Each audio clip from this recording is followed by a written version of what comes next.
வணக்கம் நண்பர்களே, நம்ம சேனலில் நீங்கள் பார்க்கக்கூடிய என்னென்னா 90's கிட்ஸோட தேன் மிட்டாயை பற்றி பார்க்க போகிறோம். இப்போ தான் நம்ம வீடியோ ஃபஸ்ட் டைமாக பார்க்கிங்கன்னா முதல்ல சப்ஸ்கிரைப் பண்ணிக்கோங்க. வாங்க நம்ம வீடியோக்குள்ளே போகலாம்.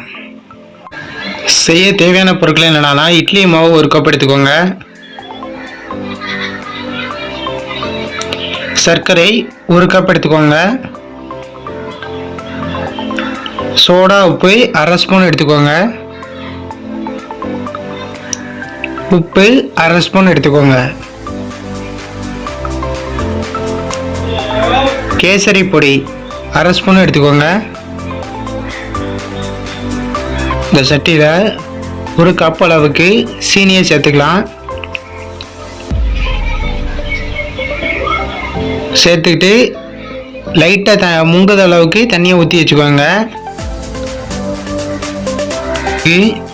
ஒரு கடாயில் எண்ணெயை சூடு பண்ணி எடுத்துக்கோங்க. எடுத்து வச்சிருக்க அந்த மாவில்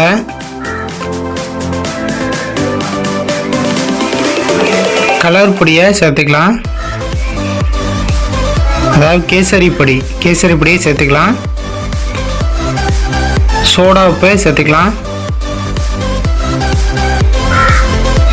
உப்பையும் சேர்த்துக்கலாம். நல்லா கலக்கி எடுத்துக்கோங்க. நல்ல கலர் வர வரைக்கும் நல்ல கலக்கி எடுத்துக்கோங்க.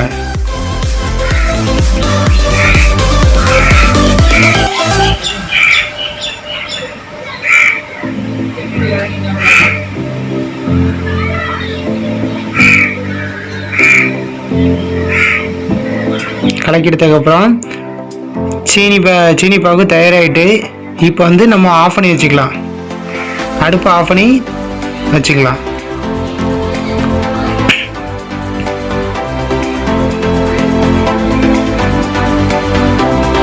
பிறகு இந்த அளவுக்கு மாவு நல்லா கலக்கி எடுத்து வச்சுக்கோங்க. இந்த பதத்துக்கு இருக்கணும்.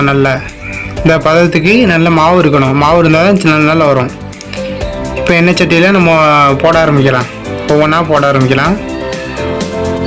கரெக்டாக எண்ணெயில் முக்கிற மாதிரி ஒவ்வொரு ஸ்பூனாக அப்படியே போடணும். நல்லா முக்கி போட்டால் தான் அது கரெக்டாக அந்த ரவுண்ட் ஷேப்பில் வரும். மேலே தள்ளி போட்டிங்கன்னா சரியாக வராது. அதனால் எண்ணெயில் லைட்டாக முக்கி போடுங்க, அப்படின்னா சரியாக வரும். எண்ணெயில் முக்கி போட்டால் தான் இந்த அளவுக்கு நல்ல கரெக்டாக அந்த ரவுண்டாக வரும். நீங்கள் கலர் தேவைக்கு ஏற்ற மாதிரி நீங்கள் எப்போனாலும் எந்த கலர்னாலும் சேர்த்துக்கலாம். பச்சை கலர்னாலும் சரி, எந்த கலர்னாலும் நீங்கள் சேர்த்துக்கலாம்.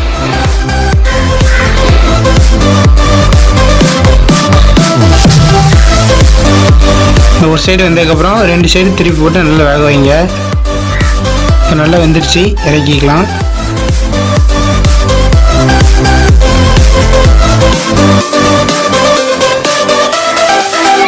மறுபடியும் ஒவ்வொரு ஸ்பூனாக போடணும். எண்ணெயில் முக்கி போட்டால் தான் கரெக்டாக அந்த ரவுண்ட் ஷேப்பில் வருது.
இந்த அளவுக்கு நான் கொஞ்சம் பொரிச்சு வச்சுருக்கோம்.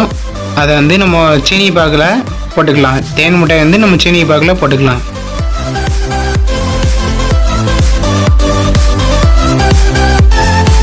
இதை நம்ம ஒரு அரை மணி நேரம் நல்லா ஊற வச்சாதான் அந்த தேன் மிட்டாய் டேஸ்ட் வரும்.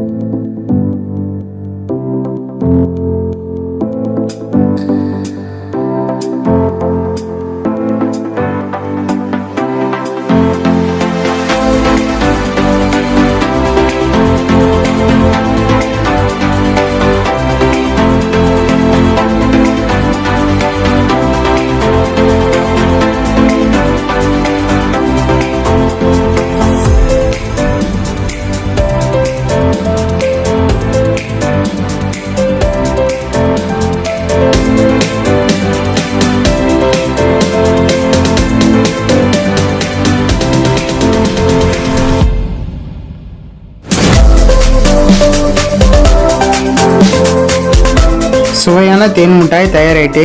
இதை உங்கள் வீட்லேயும் ட்ரை பண்ணி பார்த்து உங்களோட ரிசல்ட்டை சொல்லுங்கள்.